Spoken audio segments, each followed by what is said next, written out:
이인임은 끊임없이 동부면으로 세작들을 보내 이성계를 감시하고 빈틈을 찾았다. 그 빈틈을 발견하는 데에는 그리 오랜 시간이 걸리지 않았다. 영부사대감, 대감의 염려대로 이성계 그놈이 역심을 품고 있는 것이 틀림없습니다. 무슨 일인데 이렇게 호들갑이요? 천천히 말해보세요. 세작의 보고에 의하면 이성계가 제왕학을 가르치는 대학연의를 읽고 있었다 합니다. 이것은 그중 한 권을 몰래 빼내온 것입니다. 이인임은 주먹을 쥐었다. 됐어. 이제야 비로소 고로의 근심이었던 이성계를 제거할 때가 왔소. 당장 사람을 보내 이성계를 불러들이세요.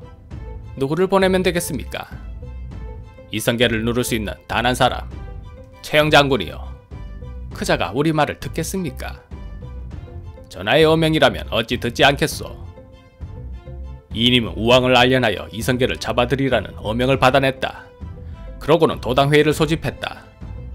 어명입니다. 최영 장군은 즉시 이성계를 잡아들이세요. 그리고 전국의 군사들을 동원하여 수도를 방어하게 하세요. 최영이 물었다. 이성계는 왜 잡아들이는 것이며 수도 방위는 왜 지시하는 것이오? 그가 동부면에 독자적인 힘을 키우는 것 자체만으로도 왕실에 엄청난 위협이 됩니다. 그런 자가 요즘에는 이런 것을 읽고 있다 합니다. 이인임이 대학연의를 보여주었다.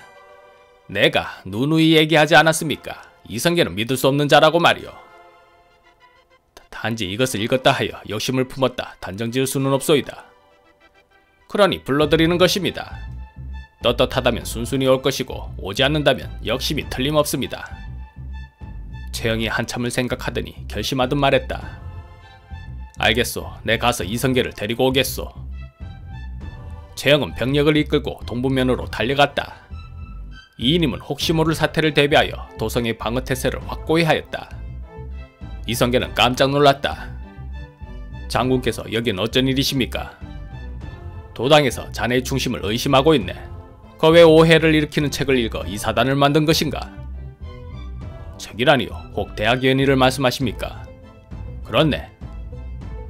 아, 한 권이 없어져 연락 찾았었는데 누군가 몰래 빼돌린 것이었군요. 그런데 그게 저의 중심과 무슨 상관이 있단 말입니까? 그걸 몰라서 묻는 것인가?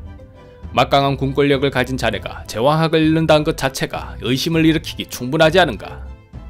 도대체 나라를 지키는 장수가 왜 그런 책을 읽은 것인가? 이번만은 자네가 선을 넘은 것 같네. 그래서 다른 사람도 아닌 장군께서 저를 잡아가겠다고 이렇게 병사들을 이끌고 오신 것입니까? 어쩌겠는가, 어명인데 차라리 잘된 일인지도 모르겠네. 가서 자네의 중심을 이번에 확실히 보여주고 다시는 의심하지 못하게 하시게. 못 갑니다. 아니, 왜 못 간다는 것인가? 이인임이 함정을 파고 나를 끌어들인 것이 틀림없는데 범의 아가리 속으로 제 발로 기어 들어가라는 말씀입니까? 설사 함정이라 하더라도 자네가 떳떳하다면 못 갈 이유도 없네. 내가 자네를 도울 것이니 아무런 걱정 말고 가서 진실을 밝힐세. 만약 거부한다면요. 무력을 써서라도 자네를 끌고 가야겠네. 이성계가 생각하더니 체념하듯 말했다. 그렇다면 생각할 시간을 좀 주십시오. 알았네. 하지만 올해는 기다리지 못할 것일세. 이성계는 최영을 막사에서 쉬게 하고 즉시 이질안을 찾았다.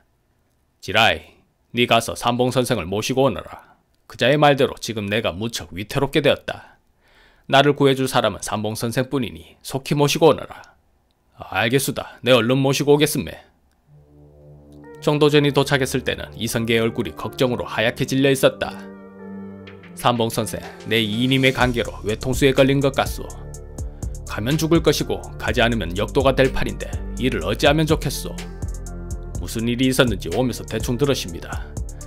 살 방도가 있겠소. 도성으로 가십시오.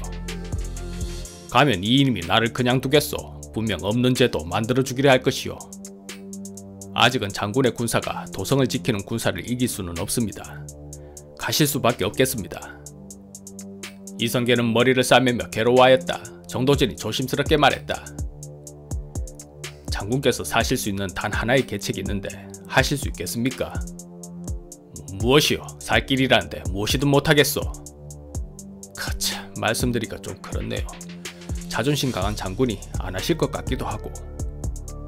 아, 무엇인데 그렇게 뜸을 들이시오. 죽는 마당에 자존심이 대수요. 뭐든 할 것이니 얼른 말해보시오. 가서 항복하십시오. 납작 엎드리가 이인임의 사람이 되겠다고 하십시오. 뭐라 항복. 그걸 지금 계책이라고 내놓는 것이요. 이인임이 쳐놓은 함정이 워낙 완벽하여 지금은 그 방법밖에는 없습니다. 차라리 잘 되십니다. 호랑이를 잡으려 하면 호랑이 굴에 들어가야 하지 않겠습니까? 가서 때를 기다리시다. 이제 와서 내가 항복한다고 하면 그가 받아주겠소? 그냥은 받아주지 않겠지요. 허니 선물 보따리를 들고 가셔야 됩니다. 무슨 선물 보따리를 말이오? 정도전이 그것을 설명하자 이성계가 크게 탄식하며 괴로워하였다.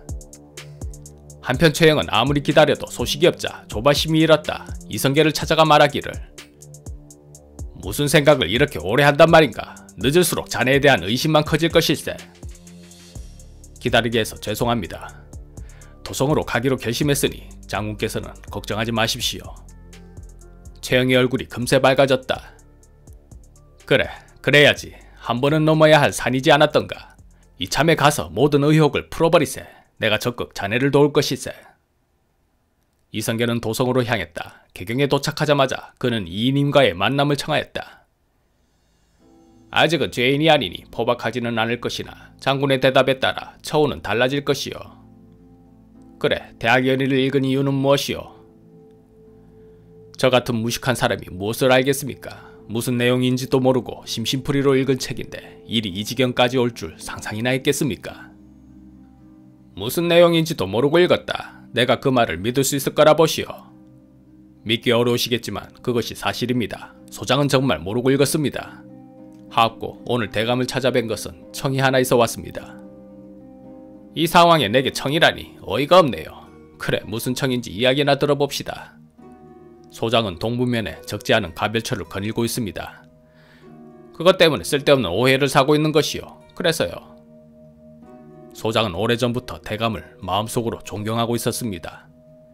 하여 일찍부터 대감의 사람이 되고 싶었는데 기회가 없었습니다. 이번에 소장을 받아주신다면 소장은 오직 대감을 위해 살겠습니다. 가별초는 모두 대감의 힘이 될 것입니다. 생각지도 못한 제안이었다. 그 뜻밖의 말에 천하의 이인임도 놀란 표정을 감추지 못했다. 나와는 평소 교류도 없던 사람이 입장이 난처해지니 갑자기 내 사람이 되겠다. 내가 그 말을 믿을 것 같소. 한때는 대감을 싫어한 적도 있었지만 지나고 보니 대감의 말이 모두 옳았습니다. 그래서 대감을 존경하게 되었고 마음속 한편에는 대감의 사람이 되고 싶다는 생각이 떠나지 않았습니다.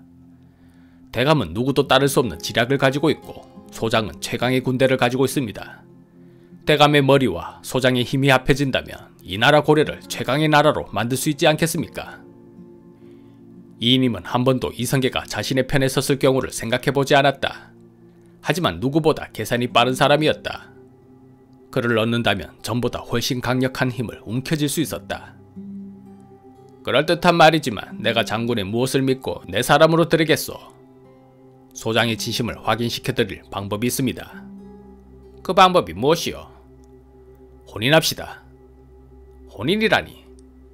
소장에게 개경의 처가 낳은 귀한 딸이 있는데 대감댁에 시집을 보내겠습니다. 바로 소장의 가문과 대감의 가문이 혈연관계를 맺는 것입니다. 이만하면 믿으시겠습니까? 이인임이 굳은 표정으로 한참이나 생각하더니 어느새 얼굴이 밝아졌다. 내게는 조카가 있어. 장군의 따님과 혼례를 올리기에 부족하지 않을 것이요. 이성계는 허탈한 마음으로 이인임의 집을 나왔다. 뜻하지 않게 그와 사돈의 관계를 맺었으니 앞으로 어찌해야 할지 막막하였다. 그 정도전이란 자를 끝까지 믿고 가야 하는지도 의문스러웠다. 그런데 좋은 일도 있었다. 아버지, 저 합격했습니다. 합격이라니 무슨 합격을 했다는 것이냐? 소자 과거 시험에 합격했단 말이옵니다.